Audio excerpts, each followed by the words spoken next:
రీల్కు రియాలిటీకు తేడా ఏంటో ఇప్పటికీ మోహన్ బాబుకు బోధపడినట్టు అనిపించడం లేదు. రాచకొండ కమిషనరేట్ కార్యాలయం ముందున్న మనం ఈరోజు ఉదయం 10:30కు కమిషనర్ పిలిచారు. అయినా మోహన్ బాబు కానీ విష్ణు కానీ రాలేదు. మంచు మనోజ్ అయితే వచ్చాడు, ఆయన లోపల ఉన్నారు.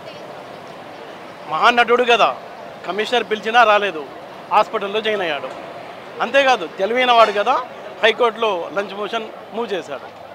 ఏదో సామెత చెప్తారు చూడండి, వెంకి పెళ్ళి సుబ్బి చావికి వచ్చినట్టు మోహన్ బాబు గారి ఇద్దరి భార్యల పిల్లల మధ్య, అంటే సవతి సోదరుల మధ్య ఈ వివాదం, ఆస్తి పంపకాలకు సంబంధించిన వివాదం. ఆ వివాదం అదే వెంకిపెట్టి సుబ్బిజావుకి వచ్చినట్టు ఆ సవతి సోదరుల మధ్య వచ్చిన ఆస్తి తగాదా జర్నలిస్టుల చావుకు వచ్చి పడింది. నిన్న చూసాం మనం. జనం అప్పుడప్పుడు అంటుంటారు, అరే నువ్వు మనిషివా మోహన్ బాబువా అని. అంటే ఆ సామెత ఎందుకు వచ్చిందో నిన్న మనం విజువల్స్లో చూసాం. ఎంత అగ్రెసివ్గా ఒక జర్నలిస్ట్పై ఎలా రెచ్చిపోయాడో. అంటే ఆయన సినిమా నటుడు, సేమ్ మనం అనుకుందాం సినిమా నటుడు ఇలాంటి ఒక సన్నివేశంలో ఆయన యాక్ట్ చేయాలంటే ముద్దున్నవాడు మనిషి కాదు మోహన్ బాబు అనుకుంటే ఎవడైనా అంటాడు కంపల్సరీగా డూప్ పెట్టమని. కానీ మనది రియాలిటీ షో కదా, జర్నలిస్టులది రియల్గా పనిచేస్తారు కదా. ముందున్నవాడు మనిషి కాదు మోహన్ బాబు అని తెలిసినా డూప్ లేకపోయినా అక్కడ రిపోర్టర్ తెగించి, అంటే మనం చూడొచ్చు 4 గోడల మధ్య జరగాల్సిన ఈ రచ్చ రోడ్డు మీదకి వచ్చింది. వాళ్ళే పోలీస్ స్టేషన్కి వెళ్ళారు, కమిషనర్కు ఫిర్యాదు చేసుకున్నారు. ఈ రోడ్డు మీద ఉన్నదాన్ని జనరల్గా రిపోర్టింగ్ చేయడం సహజం. అందులో భాగంగానే విషయం ఏంటి చెప్పండి అన్నాడు అతను. దానికి మోహన్ బాబు ఏ లెవెల్లో రెచ్చిపోయాడో ఇప్పుడు జనమంతా అదే మాట్లాడుకుంటున్నారు. మీకు ఒక విషయం చెప్తా. మోహన్ బాబు చాలా ఇంటర్వ్యూలో చెప్పాడు ఏమని, నేను ఖాళీ చేతులతో సినిమా ఇండస్ట్రీలోకి వచ్చి ఈ లెవెల్కి ఎదిగానని. అంటే ఎన్ని వేల కోట్ల ఆస్తులు లేదా లక్షల కోట్ల ఆస్తులు సంపాదించాడన్న చర్చ అయితే 2 తెలుగు రాష్ట్రాల్లో జరుగుతుంది. మనకు కనిపిస్తుంటుంది. జూబ్లీ హిల్స్లో అదే ఫిలిం నగర్లో ఆయనకు పెద్ద ఇల్లు ఉంది. అలాగే విద్యా సమస్యలు ఉన్నాయి, హైదరాబాద్లో ఉన్నాయి, తిరుపతిలో విద్యా సమస్యలు ఉన్నాయి. ఈ మోహన్ బాబు యూనివర్సిటీ ఉంది, ఆ తర్వాత ఫామ్ హౌస్లో ఉన్నాయి ఆయనకి. ఇక్కడ జల్పల్లిలో మనం చూసాం, నిన్నంతా గొడవ జరిగింది కదా, అక్కడ మంచు టౌన్షిప్ ఉంది. అయితే ఆస్తి పంపకాలు అంటే 3 పిల్లలు, 2 పిల్లలేమో విష్ణు మంచులక్ష్మి మొదటి భార్య పిల్లలు, మనోజ్ ఏమో 2వ భార్య పిల్లాడు. అయితే ఈ ఆస్తి అంటే సవతి సోదరుల మధ్య ఆస్తికి సంబంధించిన రచ్చ ఇది. ఆ రచ్చని తేల్చుకోలేక మోహన్ బాబు జర్నలిస్టులపై పడి ఏడవడం, పోలీసులపై ఏడవడం చూసాం మనం నిన్న. అయితే అసలు ఒక దశలో ఆయన గన్ కూడా పేల్చాడని, గన్కు లైసెన్స్కి సంబంధించి ఆయన తెలివైనవాడు కదా, కోర్టులో అయితే మూవ్ చేశాడు. ఇప్పుడు ఏమంటాడు అతను, మార్నింగ్ ఉదయం నోటీస్ ఇచ్చారు, ఏదో రాత్రి ఇచ్చినట్టే పోలీసులు తప్పుడు ప్రచారం చేస్తున్నారంటూ అంత బరి తగ్గించి, అంతే రెస్పెక్ట్ లేకుండా కూడా పోలీసులు అంటే కూడా రెస్పెక్ట్ లేకుండా మాట్లాడటం మనం చూసాం కొన్ని బయటలో. జనం అదే మాట్లాడుకుంటున్నారు. ఇంత ఆస్తి ఉంది ఇతను, ఈ పిల్లల మధ్య ఈ ఆస్తికి సంబంధించిన గొడవ. అయితే పిల్లల మధ్య ఆస్తి చూసినట్లయితే ఇప్పుడు ఫిలిం నగర్లో ఉన్న ఇల్లు మంచులక్ష్మికి ఇచ్చారంట, అలాగే తిరుపతిలో ఉన్న ఆస్తులేమో విష్ణుకి ఇచ్చాడంట, సిటీ బయట ఉన్న ఫామ్ హౌస్ అయితే ఇతను మనోజ్కి ఇచ్చాడంట. అయితే కొన్ని ఆస్తులు మోహన్ బాబు చేతిలోనే ఉన్నాయి.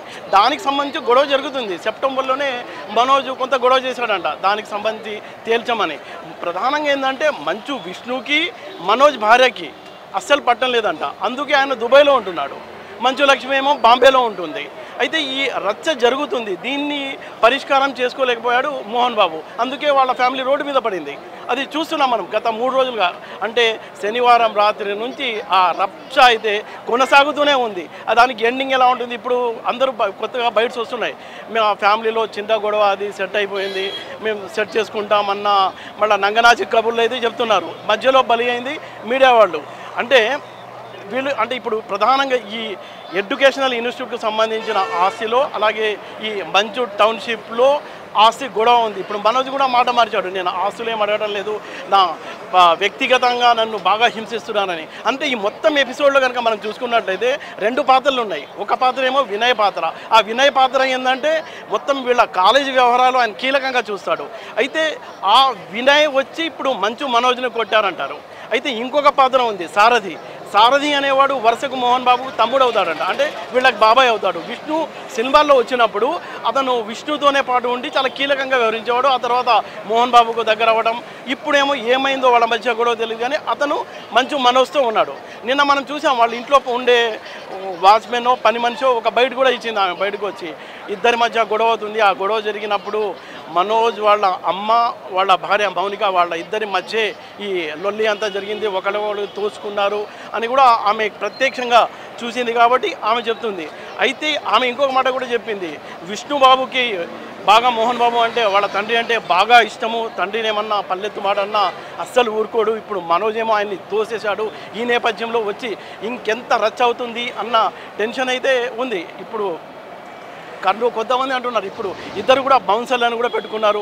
రాయలసీమ నుంచి కూడా కొంతమంది రౌడీలను తెప్పించి ఏదో ఈ వ్యవహారం కూల్గా సద్దుమణుగుతుందా లేకపోతే కొన్ని శాల్తీలు లేస్తాయా అన్న ప్రచారం కూడా జరుగుతున్న నేపథ్యంలో పోలీసులు కూడా ఇప్పుడు సీరియస్గా ఇన్వాల్వ్ అయ్యారు. అయితే వీళ్ళ లైసెన్స్కు సంబంధించిన అంశాలు కూడా ఈ గన్ లైసెన్స్ క్యాన్సిల్ చేస్తారా లేకపోతే అది కొనసాగిస్తారా అన్న డిస్కస్ అయితే జరుగుతున్న నేపథ్యంలో ఈరోజు పిలిచిన కమిషనరేట్కి మోహన్ బాబు కానీ విష్ణు కానీ రాలేదు. తెలివైన వాళ్ళు కాబట్టి వాళ్ళు హాస్పిటల్లో అడ్మిట్ అయ్యారు. వాళ్ళ అడ్వకేట్ ద్వారా ఆన్లైన్లో వాట్సాప్లో కలవడమో లేకపోతే ఏదో పంపించడం జరుగుతుంది. 2-3 రోజుల్లో మన ఫ్యామిలీలో అంటే ఇక్కడ ఇంకో పాయింట్ ఏంటంటే మంచు మనోజ్ ఆస్తికి సంబంధించి ఈ వ్యవహారాన్ని తెగినంత వరకు లాగాడు అనేది స్పష్టంగా కనిపిస్తుంది. అయితే ఇప్పుడు హోల్ డ్రామా గత 3-4 రోజుల నుంచి నడుస్తున్న ఈ డ్రామాకు ఎండ్ కార్డ్ ఈ రోజన్నా పడుతుందా అన్న ఉత్కంఠ అయితే 2 తెలుగు రాష్ట్ర ప్రజలు, తెలుగు సినిమా చూసే అభిమానులు కూడా చాలా ఉత్కంఠతతో ఎదురు చూస్తున్నారని చెప్పుకోవచ్చు.